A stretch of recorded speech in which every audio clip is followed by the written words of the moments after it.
All right. So we deal with this theme quite a bit on this show, particularly these days. This kind of notion of redemption. We did a whole show about Dante's Inferno and what it actually means to people and how people get over horrible things in their lives using Dante's Inferno. Dante's Inferno is even now taught and used in prisons where prisoners relate to this idea right away. And so we've done a lot of shows about walking through the dark woods of life, and this is another one. And this is sort of an odd one, too, because it's just one of those peculiar things where I was sort of approached about two books within the same 24-hour period, and I was kind of looking at the emails about these books, and I thought, I think maybe these books belong together on the same show. Maybe these stories they're not the same story by any means, but they are stories that have a kinship to them. They are stories about how you come back from life's difficulties. And when we say life's difficulties, we mean what most of us think of life's difficulties multiplied by 10 or cubed or something like that. These are the kinds of conditions that would just completely unhinge many people. So we have these two stories here today. Let me just kind of give you a hint as to what they are, and then you'll meet the tellers of those stories. The first story is the story, meanly, of Dr. William Petit. It's a name most of you know here in Connecticut. These are the brutal murders of his wife and two daughters are the crime story that most people in Connecticut know, along with Newtown, I think, here in the 21st century. Ryan D'Agostino is here. He's the editor-in-chief of Popular Mechanics and the author of The Rising, Murder, Heartbreak, and the Power of Human Resilience in an American Town. This is the story of the entire Petit case, but it really is very specifically the story of William Petit and how he what he went through, and then kind of how he came out on the other side of it. And then you'll see what I mean here. Now, Randall Horton is with us. He's an associate professor of English at the University of New Haven. He's the author of Hook, a memoir, as well as the author of a lot of poetry as well. And Hook, a memoir, is his story of his own journey into drug use, to the selling of drugs, to homelessness, to imprisonment, and then a resurrection, a movement up and out from the absolute depths. So these are both two stories of people who took a journey to the underworld, which we see a lot of in mythology. Obviously, they took a journey each to their own personal underworld and came back out on the other side. So they have very specific stories to tell, which they will tell, and then I think maybe they can talk to one another about this too, because there are a lot of common threads here. So, Ryan, I'm going to start with you. I'm thinking most people do know the story of William Petit, or, as is often the case, people think they know the story of Dr. William Petit and the murders in Cheshire. But in terms of what we want to talk about today, particularly that notion of resilience, maybe an overworked word these days, but maybe just beginning by telling the story of what did happen on the night that changed Bill Petit's life. Yeah, what did happen is that he was with his family in their home in Cheshire, a nice house on a quiet street in a peaceful town, a nice community, and he fell asleep on the couch. His wife and daughters, Michaela was 11, Haley was 17, and his wife Jennifer, they watched their TV show. They go up to bed. They leave Bill snoozing, and about 2 or 3 in the morning, two men broke into the house through the basement, found a baseball bat, and beat Bill in the head repeatedly and tied him up back down in the basement. And then over a period of hours, proceed to torture Jennifer, his wife, and the two girls. They end up. One of them brings Jennifer to the bank to withdraw money. They come back. By the end of it, Jennifer had been raped and strangled. Michaela, the younger daughter, was also raped. The two girls died in a fire that the two men set to the house, and Bill was trying to escape at the time to call 911 from the neighbor's house, and he was the only survivor. The two men were caught on the scene and are now in jail, prison for the rest of their lives, and Bill was left really with nothing. His house, he's never been back to it. His family, his medical career, everything sort of disintegrated, and he was sort of in this terrible abyss and didn't know for a long time how and if he would get out of it and whether he even wanted to. It's something that he has both talked about and not talked about, I think. His activities on behalf of his foundation and on behalf of or in support of the death penalty are pretty well known and pretty highly publicized. But But my sense is that what I was reading in your book was stuff that maybe I hadn't read before. I mean, I'm not sure that he'd really kind of talked about this process of losing everything, grieving, and moving forward before. How alien to him was that? Completely. I mean, he might as well have found himself on Mars after all of this. He was a very driven guy. He grew up in Plainville, in the kind of family where, you work hard, you get ahead. He was top of his class. He was captain of this, he was captain of that, and had his own successful practice and like rising to the top of his field. A driven father, a committed husband, a busy guy, and then all that disappeared. So, and he's not a gregarious guy. He's not given to talking about his feelings. I talk a lot in the book about this sort of old kind of Connecticut Yankee reserve of like you just sort of go about your business and so when this happened, he wasn't well versed in the language of recovery and the psychologizing that happens so much these days. He was not going to enter a life of being a sort of professional victim of this and just keep talking about it. So when I sat down with him, I was fortunate enough to spend a lot of time with him, and it was difficult, and he was trying very hard to answer questions that were sometimes unanswerable. I mean, you ask someone in his position, well, how are you getting through this? What are you doing? And a lot of times it was like, I don't know, I don't really know. But we dug and we found a couple of things that I think were very important. What I came to understand about his recovery and how he was doing, because that's what everybody wants to know. How is he? He's not all better. He's never going to be all better. He's never going to be his old self again, but he's functioning. He's running a successful foundation. He has a wonderful new wife and a beautiful little boy. How is he functioning that much and actually trying to not only just survive and get by, but really try to live a life? One of the biggest things he did, and I don't think it was conscious, but he would try to get like maybe 10 minutes in a row of feeling all right. Mm-hmm. Maybe then it was 15 minutes. Maybe it was 20 minutes, and maybe Randall, you can talk about this later too, because I think that's sometimes when you're that low and hope is so absent, it's like you start putting a life together 10 or 20 minutes at a time, and he very much did that. I want to get to Randall next, but just one thing that you said. There was one thing that really jumped out at me elsewhere in the book, and I think it was he was talking about whatever kind of medications that he was trying to use just to sleep. Yeah. Sleep, not a good sleeper for most of his life anyway. This assault happened to him and to his family while he was asleep, so that would make it hard for probably for you to sleep comfortably thereafter, and then obviously just haunted by all the loss and all the grief.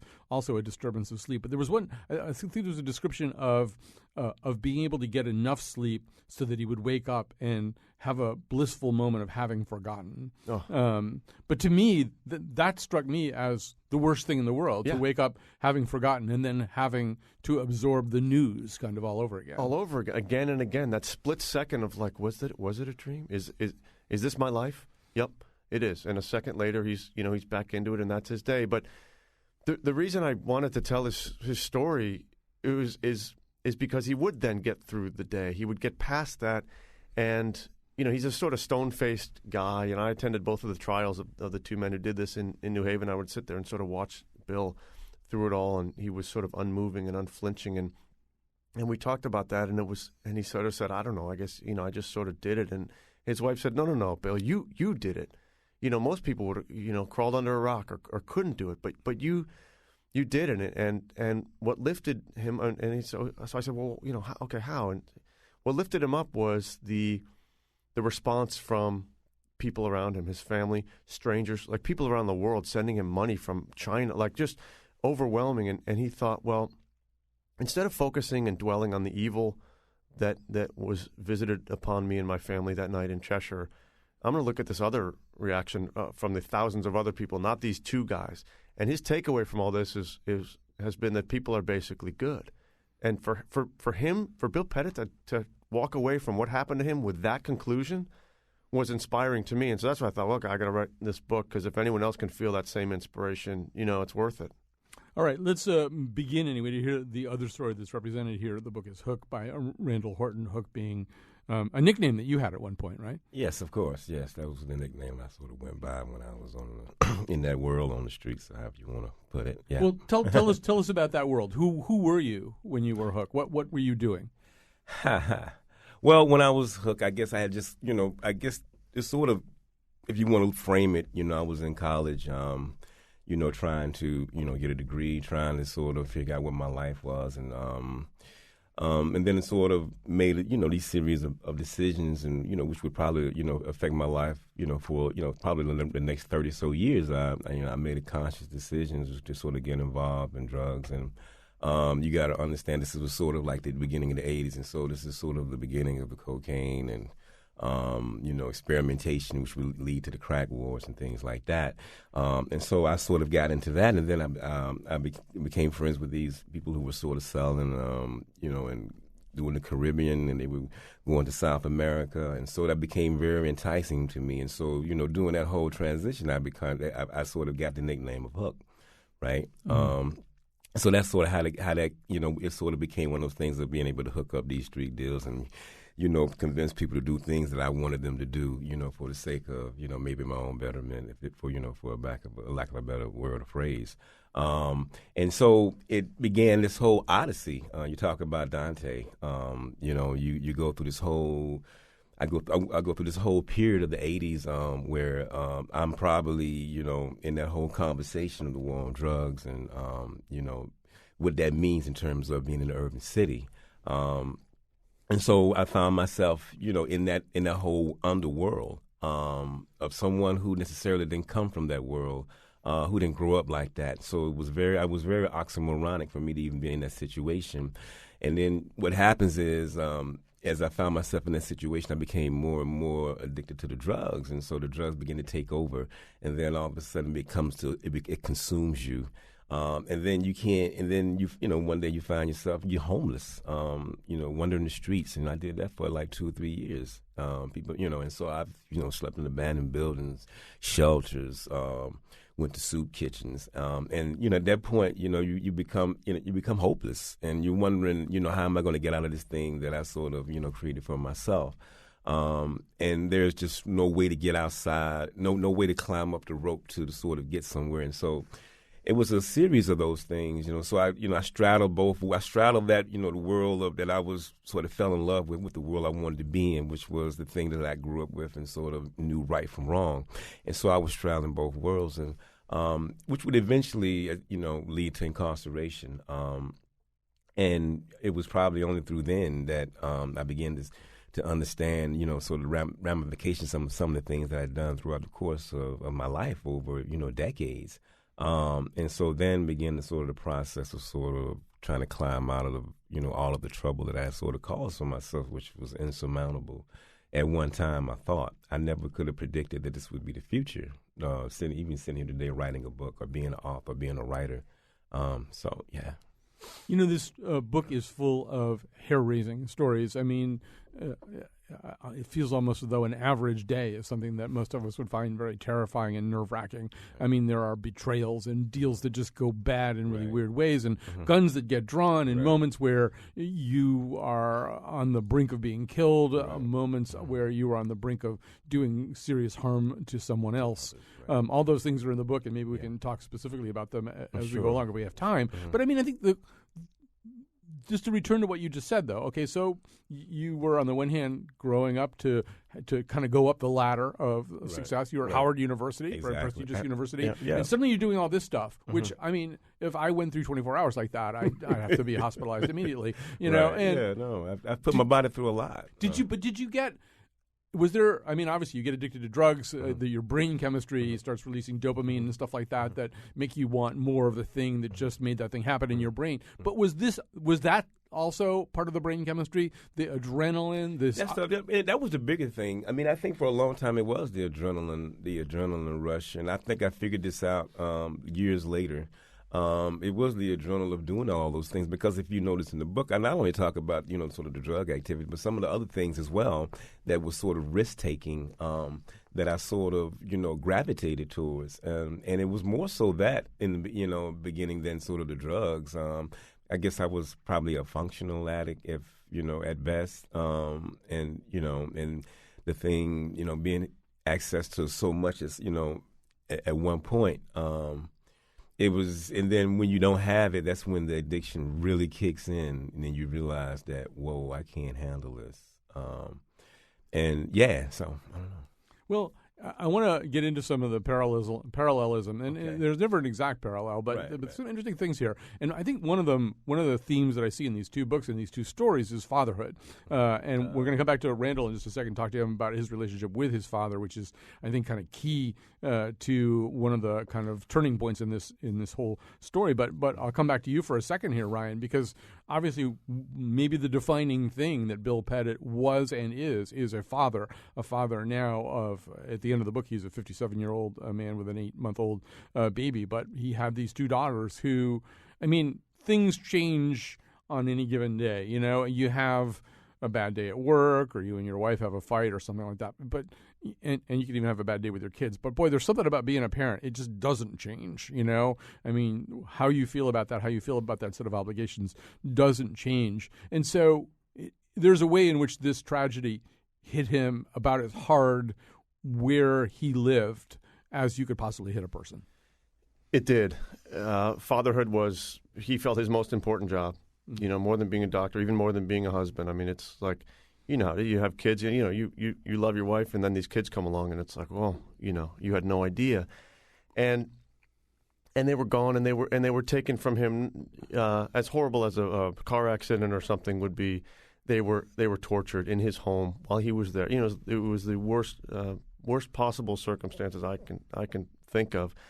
So, what does that do to a person? Well, I think for him, it's part of what drove him to dig himself out of the hole he was left in, because he felt when his daughters were alive, he told me at one point every day he would try to live up to their vision of him. Mm-hmm. And I thought that was kind of beautiful, and I think that was only amplified after the loss, where he wanted to be the person that they knew him to be and thought that he was and that he felt that he could be, and now he'll do the same thing for his son. And it after his daughters died and his wife, I don't want to say regret. I mean, but it was one night we were sitting together at a bar near his house, and we had been interviewing for a long day and just kind of having a beer, and we almost maybe even forgot for a minute what had brought us together. It was just kind of a couple guys in a bar, and there was some music on, playing a band, and he after 10 minutes, I mean, we were sitting there not talking. Mm-hmm. He put his hand on my shoulder and said, "Spend time with your kids." And I mean, this was out of the clear blue. Mm-hmm. And it's advice that, you know, every parent's heard. It's sort of like, oh yeah, you know, time goes by so fast, you know, they grow up so quick. But to hear it in that from him in that circuit, that's what was on his mind at that moment. Mm-hmm. And then he talked for a couple of minutes about the rat race, and he said they may ask you for stuff, and they want to go to Disney World, or they want this, and he said they just want you. They just want to spend time with you. And I think he probably thinks about that a lot with his new son. Well, I think also one of the things that's, I think, there in your book is the question of how can you be the father of two girls who aren't here anymore? But I think he that's sort of central to what he tries to do in parts of your book. He's still trying to be the father and to be in dialogue, in communion with two girls who are dead, using things that they said while they were alive, discovering things that they said while they were alive, or quotes that were important to them, or whatever, in order to continue this conversation. Things would pop into his head at interesting times, and sometimes it would be a joke. Sometimes he would hear their name. You know, he would hear the name Haley or Michaela referring to somebody else, and it would yank him right back into his former life. So it's a source of pain, but he's chosen to twist that around and turn it into a source of strength. He spends, you know, he attended every day of both of the trials, which was like unbelievable effort. He didn't have to, and part of it was, well, I couldn't be there for them that day. I can do this for them now, and try to and do my part to try to help get justice for them. And in his mind, that made sense, and it was a rational thought, and that's why he did what he did. So I think you're right. That was a form of a continuation of his fatherhood of them, which will never end. And Randall, for your father, in a way, there's a similar thing, which is trying to be your father when, I mean, you weren't dead, but you were absent in a lot of different ways. Yes. Talk about your relationship with your father. Well, I mean, I've always had growing up, I had a close relationship with my father. He was always present. One of my early role models. He was an educator, teacher, and, as with both of my parents. And so, that was one of the things that was very, near and dear to them was the education component. And so, we had a very close relationship, and it was only, through, my actions and what I was doing in terms of, the drugs and the drug uses that sort of broke that.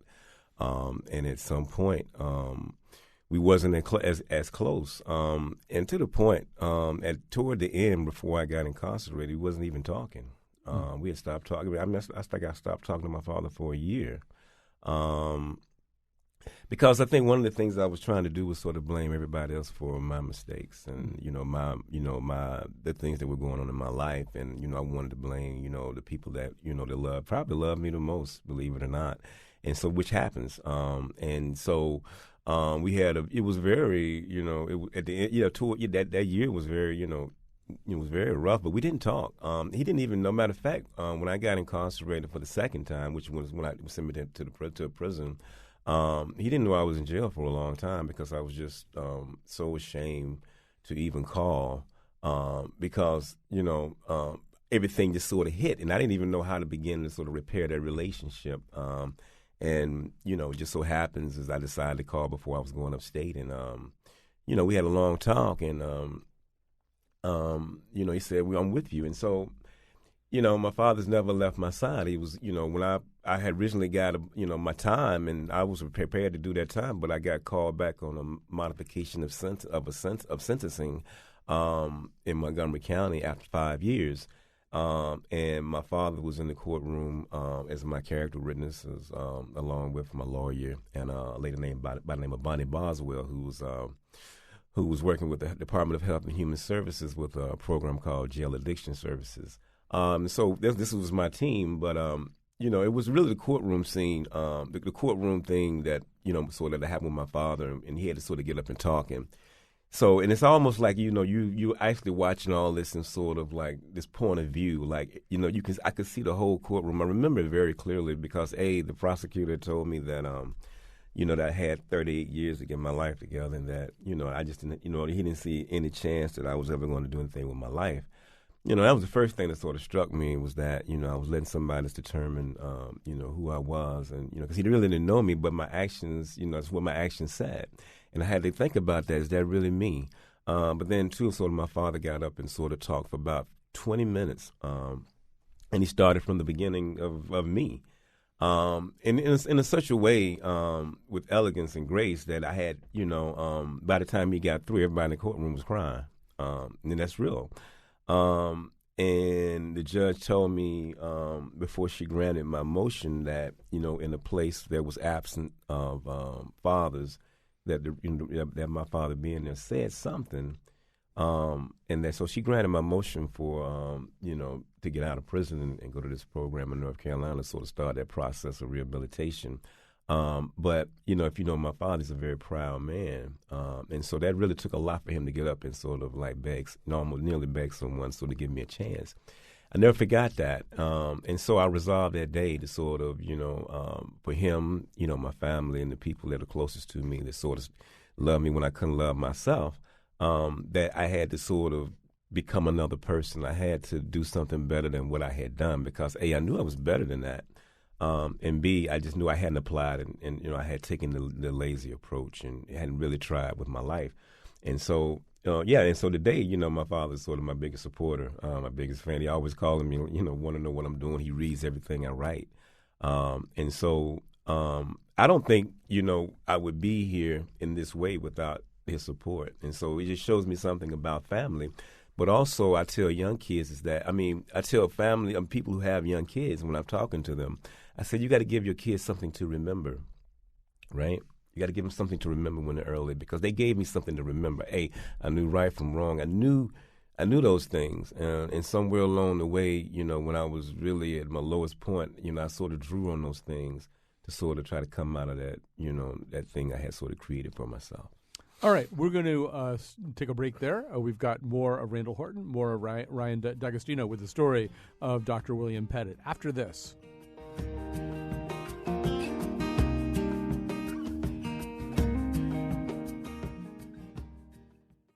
We're telling two different stories today, both of them about really going into the abyss and then coming as far back out as you can possibly get.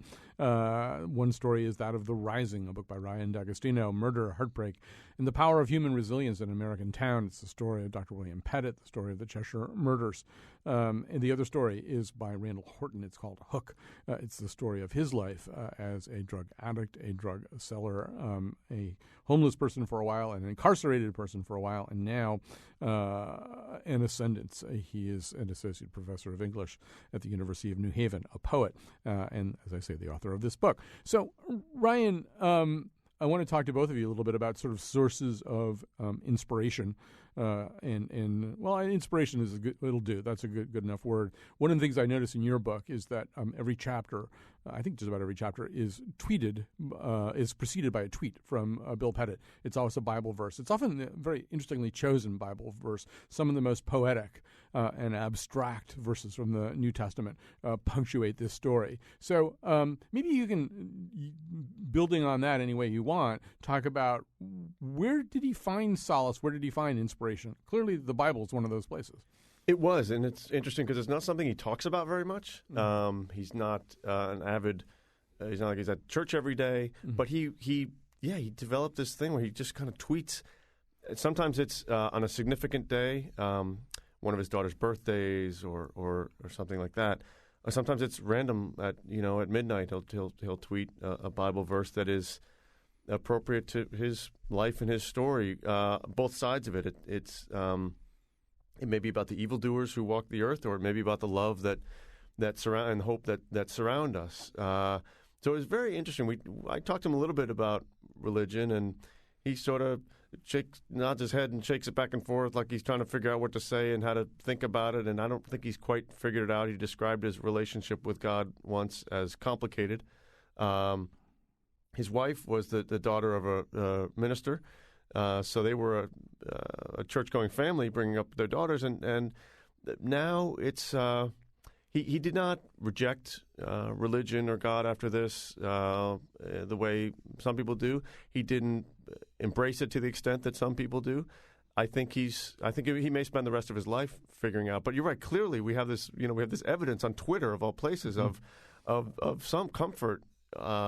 Or at least interest that he's taking, and he's a very academic guy. He thinks in logical ways, and he looks for order in the world. He looks for sort of constructs and things that make sense in a logical fashion. He's that kind of a thinker. So maybe he's looking for looking at almost as in a literary way. I don't know that it's.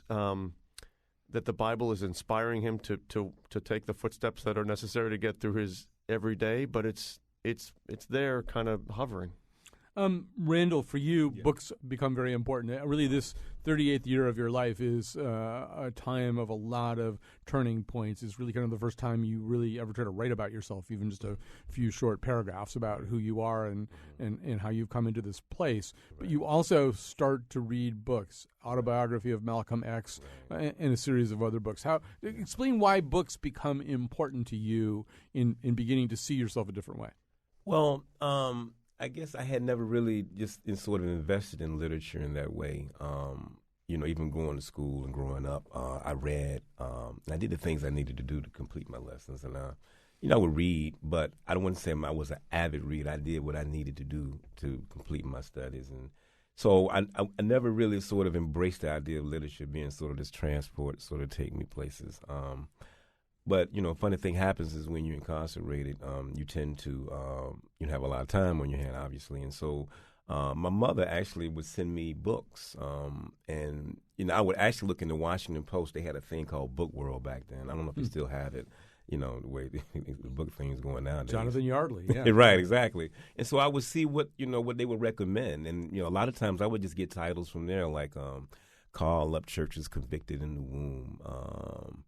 And I think another one was, I can't remember, it was a fiction book by maybe somebody named Yolanda Harris. Nathan McCall Makes Me Want to Holler.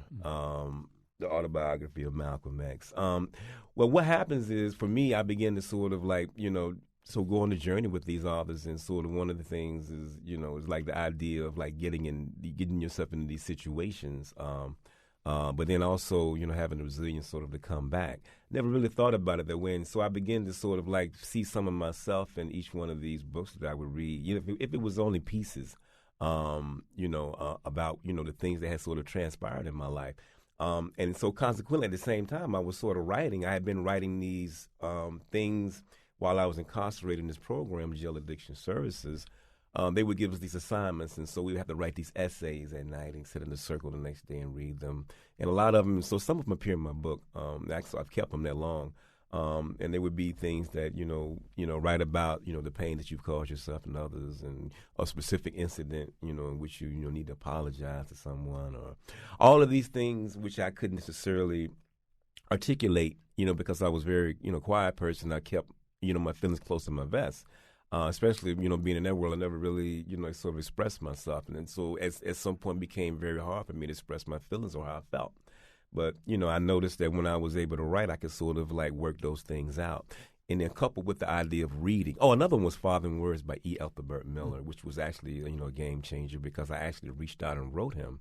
And, he would become one of my early mentors when I got out of prison. And give me a first blurb on my first book. And I'm actually doing his collect. He's a poet, D.C., and the press that I work with, we're doing his collected works. So it's coming full circle, and I could have never imagined that, sitting in a cell writing him a letter saying, "Dear Ethelbert, I want to be a poet." Let me ask you about one thing about that. I think I read in one of your poems a description of maybe the prison guards knocking books over like dominoes. Right.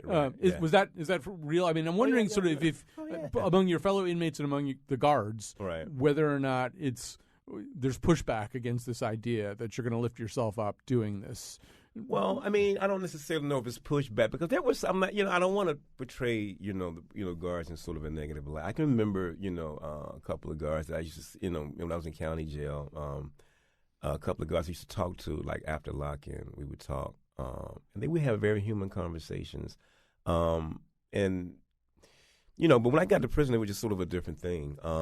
And the idea of somebody knocking books down and all those things, it's within the whole rubric of I guess law and order, about contraband, about sort of things, and so you kind of left it to your own devices. But things do happen. One of the things I saw early on, and as you know, I don't profess to be sort of like some great miscarriage of justice or anything like that. I mean, I do admit that I was wrong, but one of the things that I began to notice about the narrative on the inside versus the narrative that we get on the outside is very conflicting sometimes, and the things that we believe and we dismiss, solely based on whether someone is incarcerated or not, I find to be,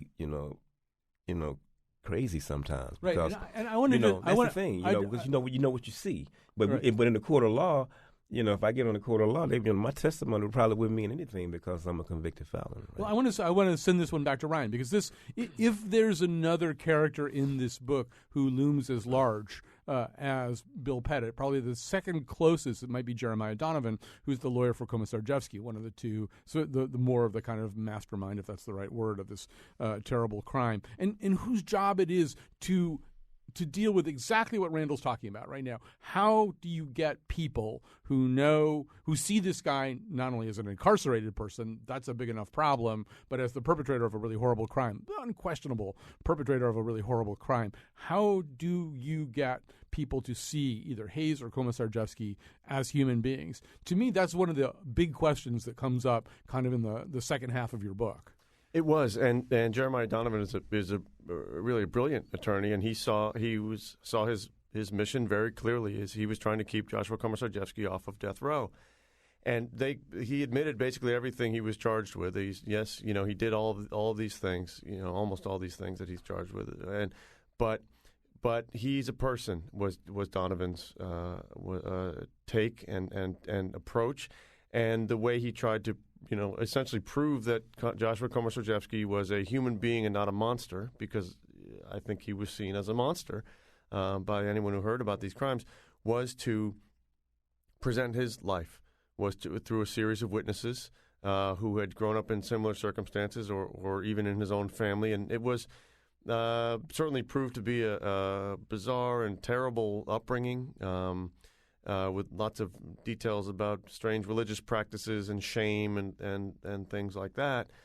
But I think that and Donovan, I said, well, how do you know what he did? And Donovan himself has daughters, and I said, how do you do that? How do you? I know you believe that the death penalty is wrong, and that's your single biggest motivator. But this was so bad and so far outside the bounds of humanity. How do you, for a client like this, how do you do it? And he said, I do it like I approach it the way I do every client. I pretend, what if he was my nephew and he came to me looking for representation?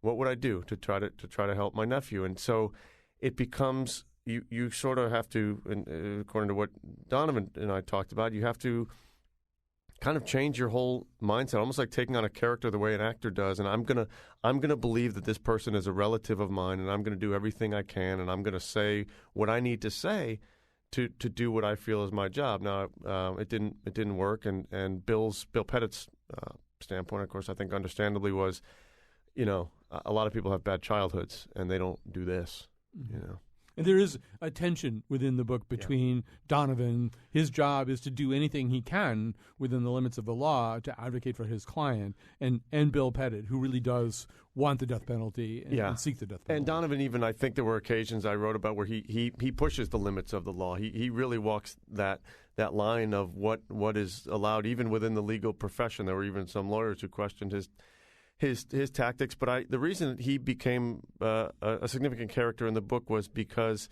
he was an adversary. Bill is a man of high intelligence. Anyone who knows him will tell you. Donovan too is a very, very smart guy. He recently read biographies of every American president in order. He does things like that just to sort of build up his general knowledge. So he's a shrewd thinker. He's very clever. So this was a point in Bill's experience that it was almost like Rocky, where he keeps he's beat down, and you think it can't get worse. Like after the crimes himself, it can't get any worse.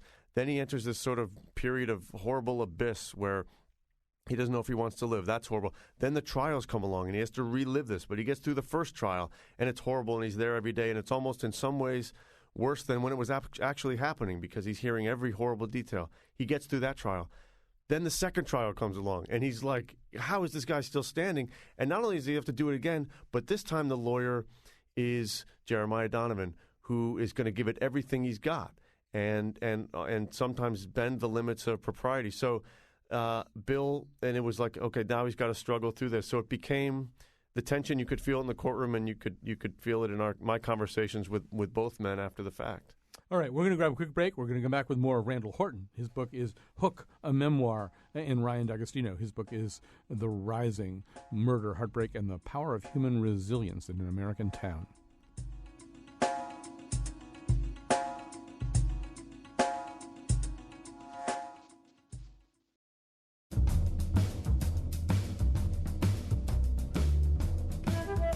Today's show was produced by Betsy Kaplan and me, Kyone Wolf. Greg Hill tweets for us at WNPR Colin, and our interns are Tiana Duquette and Benjamin Esty. Katie Tolarski is our executive producer. For show pages, articles, and more information, go to our website, wnpr.org/Colin. On tomorrow's show, eating cereal is in decline. What can we do to save it? Now, back to Colin. This is one of the oddities of my life. Today we are doing a show about two of the more soul-wrenching stories you're ever going to hear. The story of Randall Horton and his time as a drug addict, a drug seller, a man in a world of violence and betrayal, and culminating, if that's the right word, in a period of homelessness, followed by a time in prison, and then coming back to be a scholar and a writer, a published poet, and now a published memoirist in the book Hook. And then the story of Bill Pettit and his family and the Cheshire Murders, which is chronicled in Ryan D'Agostino's book, The Rising: Murder, Heartbreak, and the Power of Human Resilience in an American Town. So, and then tomorrow we're going to talk about cereal. So, we're going to eat cereal. We're going to eat cereal in the studio, too. You're going to be really annoyed. We'll be crunching the whole time. So, Randall Horton, I think You've answered this question already in a couple of ways, but I think it's worth talking about a little bit more. I think, your story's a remarkable one, and it's the outlier rather than the typical one, right? Yeah, Most of the people who are in prison for drug offenses, for burglary, for whatever, they're not going to get out and become college professors and have their books published. Right. So then the question becomes, why you? Well, we've answered the question a little bit. Some of it's your father. You had a father who knew when was the right time to kind of almost cut you loose and say, nope, can't help you anymore. Right. Go fall as far as you need to. And then when to come back to you and to help you out. Not everybody has that father. A lot of people in prison, their stories are stories of having essentially no father. Exactly. So that's one answer. Right. There are other people. There's the person that your book is partly epistolary. I can't say that. Epistolary, but it's epistolary in style. So you're writing there are letters going back and forth here in this book between you and a person, L. Yeah. L. So maybe it's sort of the tie to that person. But I guess the question I really want to ask you is, do you feel like you could go into any prison in the country and talk to people who are doing time for offenses comparable to yours and maybe worse than yours and find something in them that could help them get up and out the way you have? Well, I think so, man, because that's one of the things I do. I do a lot of prison work in adult detention centers and juvenile detention centers.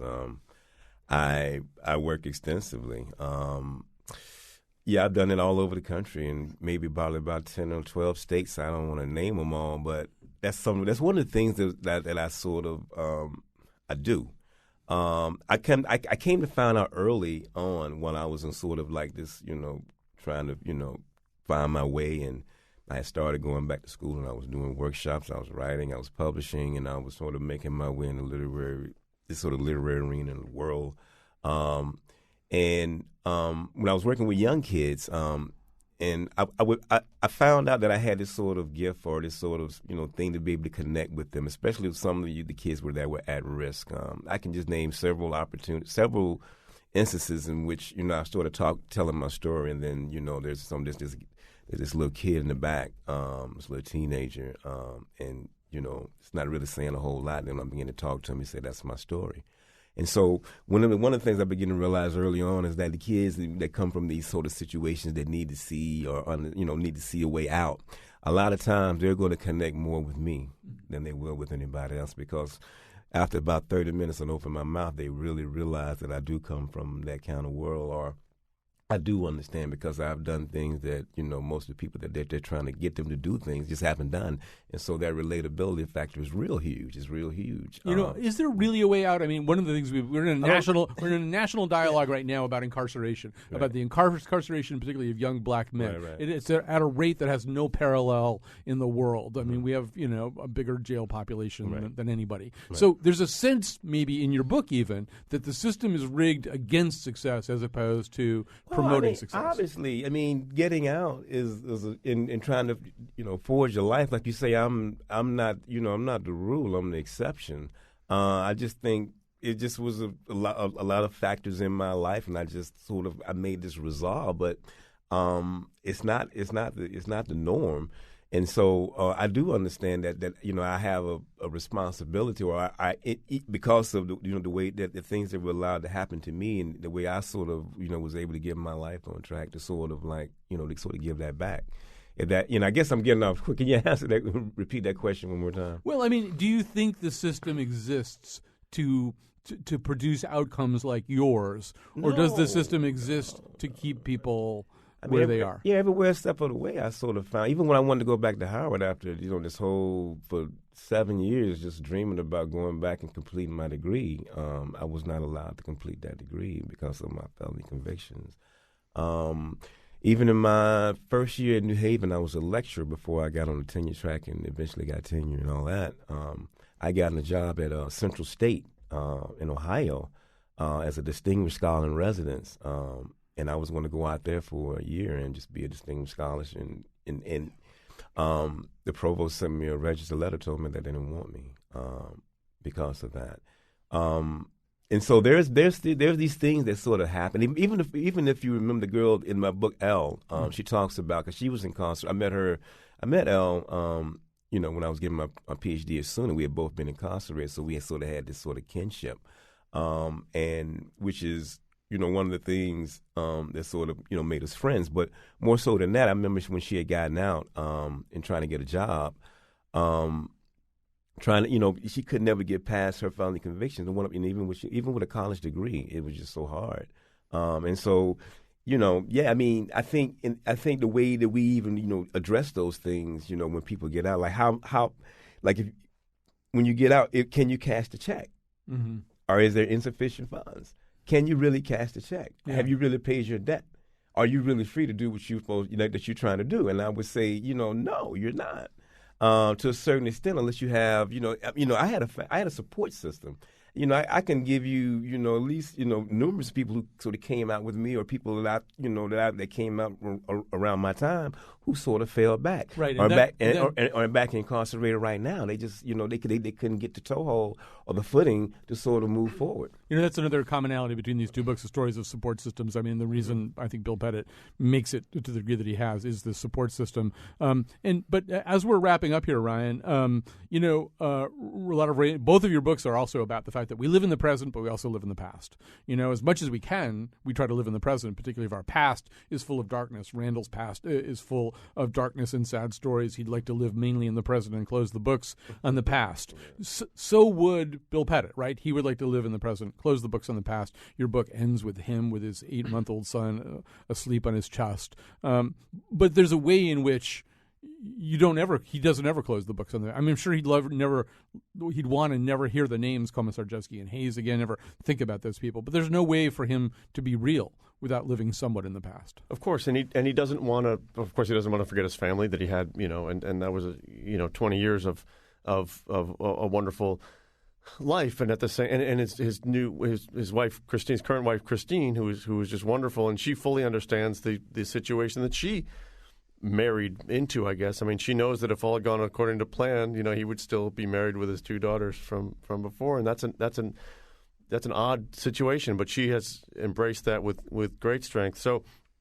I think that what I hope people see in this, and I think what you and Randall were getting on when he goes into prisons and talks to people, and does Randall's story, is that possible for other people? Right. And I think that's why when people heard the story of what happened to Bill Pettit, the reason it commanded so much of our attention across the country and around the world was because, of course, you look for yourself in these stories. Yeah. We look for ourselves in Randall Horton and in Bill Pettit, and we wonder, could I do that? Would I have had the strength?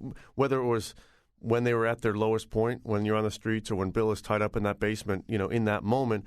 But then, in a bigger sense, after that, do I have that strength inside me to keep going? And I think what people wonder, is he superhuman? Or is Randall Horton superhuman? Does he have something that I don't have? Is he like a magic person? Right. No. We all have the strength, way down deep somewhere inside to find our ways, no matter what. The question is, can we dig it out and actually use it? And that's a much harder thing than it seems. But it bore out in both of these stories. I think so. We're going to have to end here. Although I would say, going back to Dante, it helps to have a Virgil and it helps to have a Beatrice. And Beatrice seems to maybe be L, the person that Randall Horton corresponds with in his book. And for Bill Pettit, Beatrice now I think is Christine, the woman who fell in love with him after his tragedy and helped make him human again. So this has been an amazing conversation. I think you guys should now just take this on the road and go talk to other audiences. You're a perfect pair. So Ryan D'Agostino, your book is The Rising, Murder, Heartbreak, and the Power of Human Resilience in an American Town. Randall Horton, his book is A Hook, a memoir. This is the story of his time in prison on the streets and afterwards. He's an associate professor of English at the University of New Haven. We'll be back tomorrow with a very different kind of show.